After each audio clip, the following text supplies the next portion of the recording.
La Eucaristía versus la cena conmemorativa es nuestro tema. Vamos a buscar en el libro de Hebreos los versículos 10 al 14 del capítulo 10.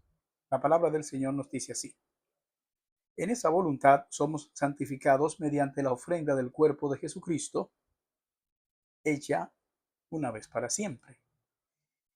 Y ciertamente todo sacerdote está día tras día ministrando y ofreciendo muchas veces los mismos sacrificios, que nunca pueden quitar los pecados. Pero Cristo, habiendo ofrecido una vez para siempre un solo sacrificio por los pecados, se ha sentado a la diestra de Dios. De ahí en adelante, esperando hasta que sus enemigos sean puestos por estrado de sus pies. Porque con una sola ofrenda hizo perfectos para siempre a los santificados. Que el Señor bendiga su santa y bendita palabra. Bueno, el pasado jueves, millones de católicos alrededor del mundo celebraron la festividad conocida como Corpus Christi, también llamada Fiesta del Cuerpo de Cristo. Esta celebración surgió en el siglo XIII en la ciudad de Lieja, Bélgica, impulsada por Juliana de Cornillon. Más tarde fue extendida a toda la Iglesia Católica por el Papa Urbano XIV en el año 1264. Y su propósito principal fue exaltar la doctrina de la presencia real de Cristo en la Eucaristía y así promover la adoración pública de la hostia consagrada mediante procesiones y también actos de veneración. La celebración de Corpus Christi no nació durante la época apostólica y tampoco forma parte de las prácticas descritas en el Nuevo Testamento. Como hemos visto, surge más de 12 siglos después de Cristo, como consecuencia del desarrollo de una teología sacramental que llegó a considerar que el pan consagrado deja de ser pan para convertirse literalmente en el cuerpo de Cristo. Bueno, quiero que sepan que el propósito nuestro hoy no es atacar a las personas católicas. Muchos católicos aman sinceramente a Dios y desean servirle. Nuestra diferencia no es con ellos como personas, sino con ciertas doctrinas que consideramos ajenas a lo que se enseña en la Biblia, la santa palabra de Dios. La reforma protestante del siglo XVI no surgió porque algunos hombres quisieran dividir la iglesia, no.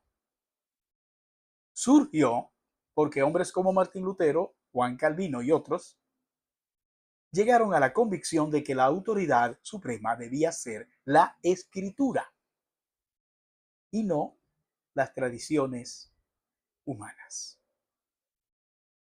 Cuando abrimos el libro de Hebreos en el Nuevo Testamento, encontramos una verdad contundente. Cristo murió una sola vez y para siempre. Esto quiere decir que su sacrificio fue completo, perfecto y suficiente. No necesita repetirse, no necesita renovarse, no necesita complementarse. Es por eso que la Cena del Señor no es un sacrificio renovado, sino un memorial instituido por Cristo para recordar su obra consumada. Los comentaristas Jamieson, Fawcett y Brown señalan que el argumento central de Hebreos consiste en demostrar la superioridad absoluta de Cristo sobre todo el sistema levítico. Mire y observe las expresiones. Una vez para siempre, un solo sacrificio, oiga, para siempre. Se sentó a la diestra de Dios. Así que el contraste es evidente. Lo que quiere decir esto es que los sacerdotes levíticos permanecían de pie porque su trabajo nunca terminaba. Pero Cristo se sentó porque su obra quedó concluida. En el tabernáculo terrenal no existía una silla para el sacerdote. En el santuario celestial, Cristo sí se sentó. ¿Y por qué? Porque la redención quedó consumada, tal como dijo él en la cruz. Consumado es. Juan capítulo 19, versículo 30. Y la palabra que se usa aquí, la palabra griega que se usa aquí en el capítulo 10 de Hebreo para una vez para siempre, es efapa, que expresa una acción irrepetible y definitiva. Así que Cristo no está siendo sacrificado continuamente. Fue sacrificado una sola vez. Y ese sacrificio posee eficacia eterna. Cuando los católicos celebran la llamada misa, que incluye la Eucaristía, consideran la oblea o hostia como sagrada. De modo que a lo que sobra lo denominan como algo santo. Ellos lo llaman santísimo o santísimo sacramento. Y esto se guarda en un lugar de adoración al que llaman sagrado tabernáculo. Bueno, esto no tiene ningún asidero bíblico. Y más bien parece un acto fetichista que nada tiene que ver con la claridad del Evangelio en el Nuevo Testamento. En realidad, para la cosmovisión católica, cada vez que ellos participan de la Eucaristía, realmente están realizando literalmente el sacrificio de Cristo. O sea, lo están matando cada vez. Algo que ya el Señor hizo una sola vez y para siempre, como dice el libro de Hebreos. Mire, basta una lectura concienzuda de Hebreos para que una persona sin ningún prejuicio se dé cuenta de esta verdad. El sentido de la Eucaristía no concuerda con el espíritu de la cena conmemorativa, en donde el cuerpo y la sangre de Cristo no estuvieron nunca presentes literalmente. Ni siquiera la noche en que Jesús la instauró frente a sus discípulos, porque él estaba presente. Los elementos del pan y el vino utilizados en la cena conmemorativa eran solo representaciones simbólicas del cuerpo y la sangre de Cristo. Así que aquello fue claramente un acto conmemorativo, donde el Señor mostró a sus seguidores cómo era que debía celebrarse la cena conmemorativa, la cena del Señor. Y les ordenó hacerlo periódicamente en sus cultos, como un acto de recordación de su muerte y también con el objetivo de anunciar su segunda venida. ¿Por qué? Porque la cena conmemorativa se celebrará, la vamos a estar celebrando los creyentes hasta que el Señor venga.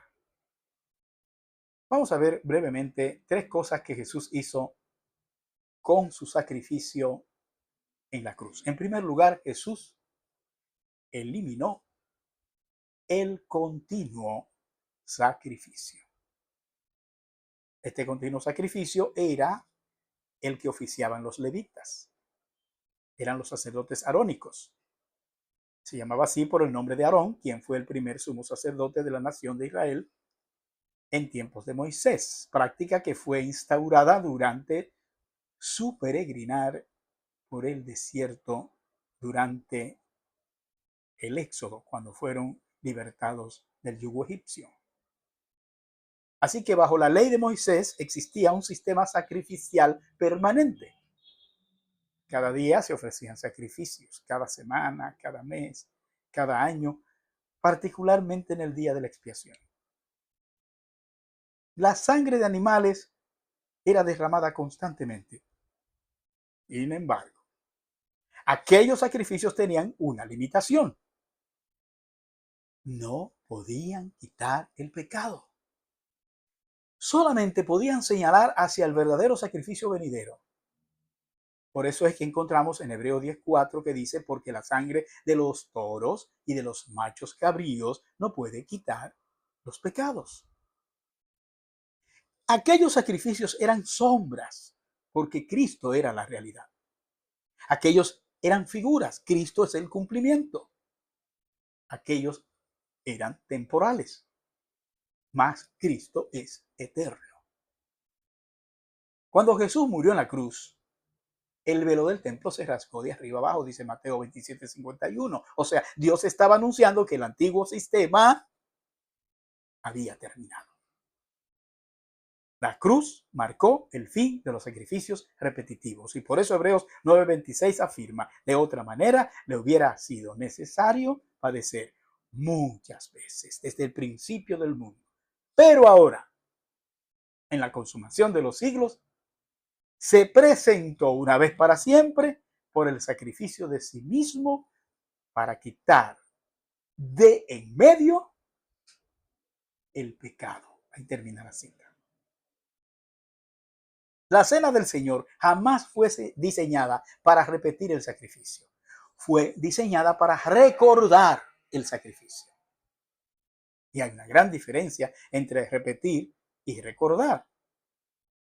Por ejemplo, cuando una familia celebra el aniversario de la independencia de su país, no vuelve a librarse la guerra, simplemente se recuerda el acontecimiento. Así es igual, así mismo ocurre con la cena del Señor. En segundo lugar, Jesús abolió el sacerdocio levítico como mediación entre Dios y los hombres. Los levitas, los cuales eran los intermediarios entre Dios y los hombres, y esto era algo que había sido instituido preventivamente por Dios hasta que apareciera el Mesías, y formaba parte de la ley, y estaba debidamente fundamentado en los escritos de Moisés, el Pentateuco. Así que fue algo establecido por el Señor. El sacerdocio arónico fue una institución divina, no era un error, no. No fue que falló nada, no, es que aquello era una preparación. Los sacerdotes actuaban como mediadores, el pueblo no podía acercarse libremente a Dios, solo el sumo sacerdote podía entrar al lugar santísimo una vez al año. Pero, ¿por qué era todo eso? Porque todo eso apuntaba hacia Cristo. Ese era el propósito de eso en el Antiguo Testamento. Así que cuando Cristo murió, el acceso quedó abierto. Por eso Hebreos 4:16 declara, acerquémonos pues confiadamente al trono de la gracia para alcanzar misericordia y hallar gracia para el oportuno socorro. Bien, y en 1 Timoteo 2:5 el apóstol enseña porque, y escuche esto, porque hay un solo Dios y un solo mediador entre Dios y los hombres, Jesucristo hombre. Observe que el texto no dice muchos mediadores, no dice una cadena de mediadores, no, dice un solo mediador. ¿Quién? Cristo.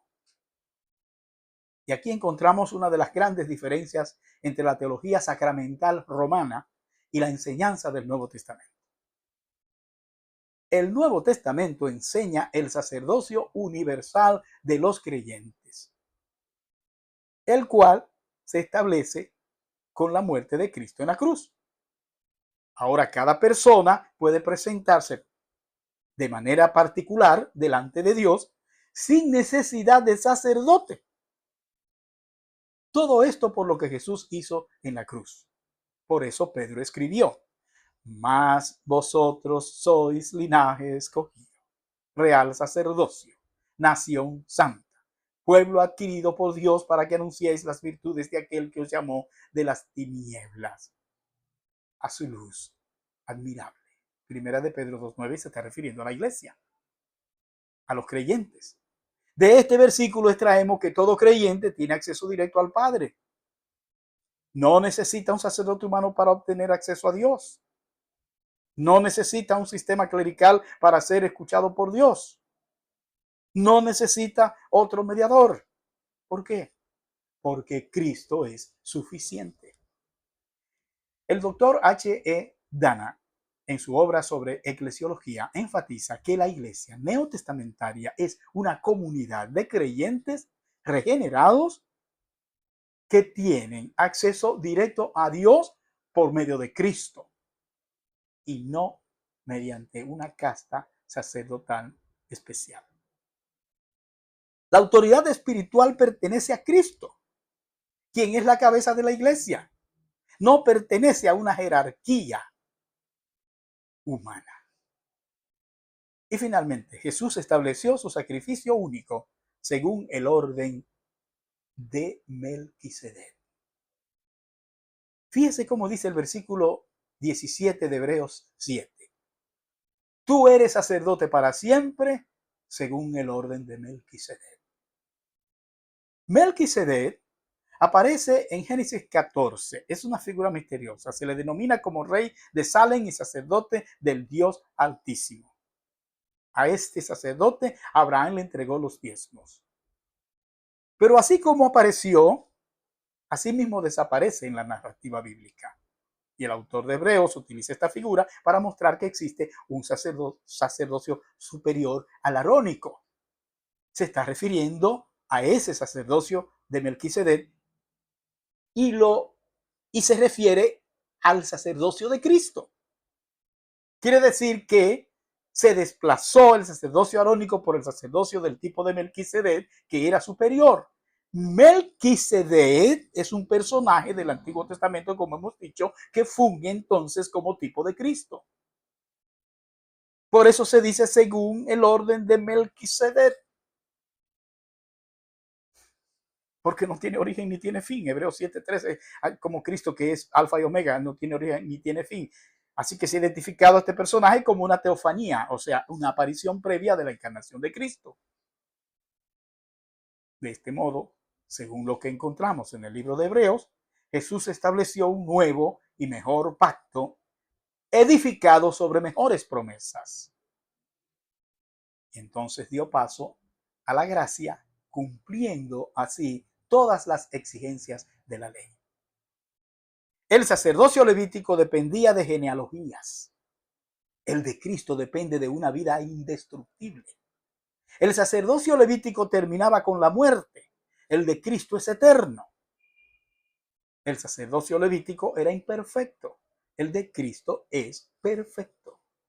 Por eso Hebreos 7, 24, 25 dice, mas o sea, Cristo, por cuanto permanece para siempre, tiene un sacerdocio inmutable, por lo cual puede también salvar perpetuamente a los que por él se acercan a Dios, viviendo siempre para interceder por ellos. Así que Cristo no necesita sucesores, no necesita reemplazos, no necesita que otros continúen su obra, pues su sacerdocio permanece para siempre. Y precisamente porque su sacerdocio permanece para siempre, su sacrificio también permanece suficiente y para siempre. Pero vamos a ver, ¿qué fue lo que enseñó Jesús acerca de la cena del Señor? Si nos vamos a Lucas 29, 19, el Señor dice, haced esto en memoria de mí. Y aquí la palabra clave es memoria. Jesús no dijo, haced esto para volverme a sacrificar. Él no dijo, haced esto para renovar la expiación. Él no dijo, haced esto para transformar el pan en mi cuerpo literal. No. Lo que él sí dijo fue, haced esto en memoria de mí. Lucas 22, 19. Y la misma noche en que Jesús habló estas palabras, su cuerpo físico estaba sentado frente a los discípulos, estaba allí presente. Por tanto, cuando tomó el pan y dijo, esto es mi cuerpo, con el pan en la mano, él estaba utilizando el lenguaje simbólico tan común en las escrituras.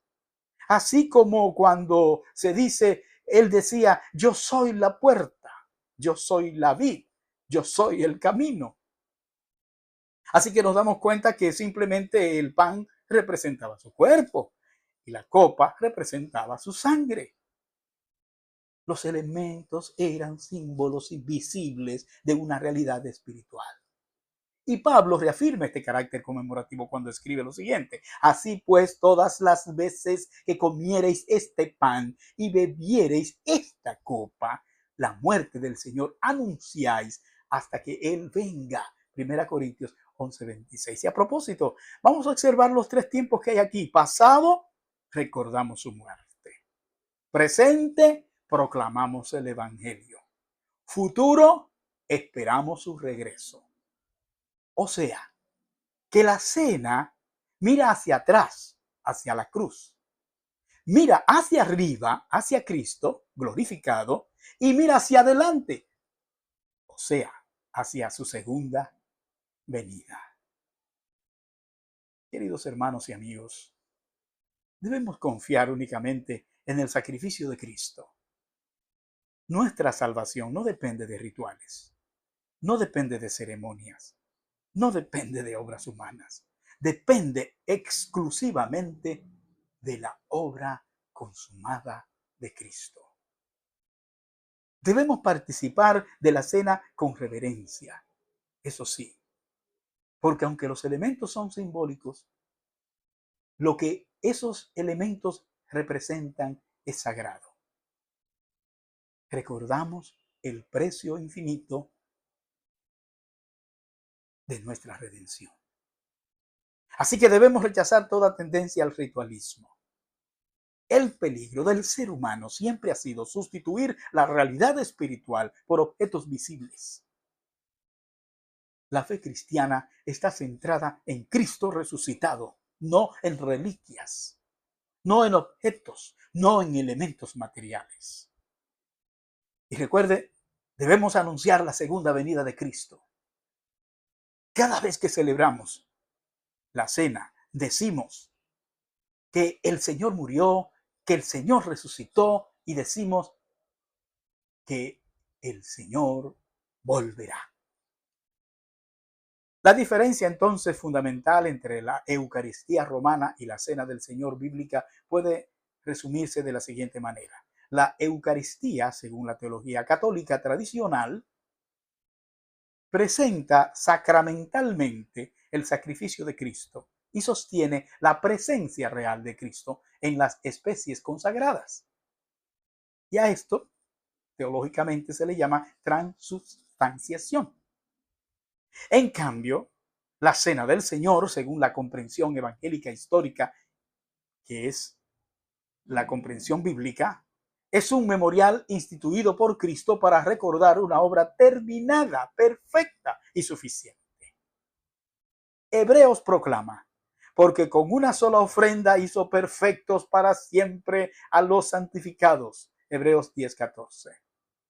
Así que Cristo no necesita morir otra vez, no necesita ser ofrecido otra vez, no necesita ser inmolado otra vez. La cruz fue suficiente, el sacrificio fue perfecto, la obra fue completa, y por eso la iglesia de Jesucristo no se reúne alrededor de un altar de sacrificio, sino que se reúne alrededor de una mesa de memoria, no para repetir el Calvario, sino para anunciar que el Calvario fue suficiente. Dios te bendiga.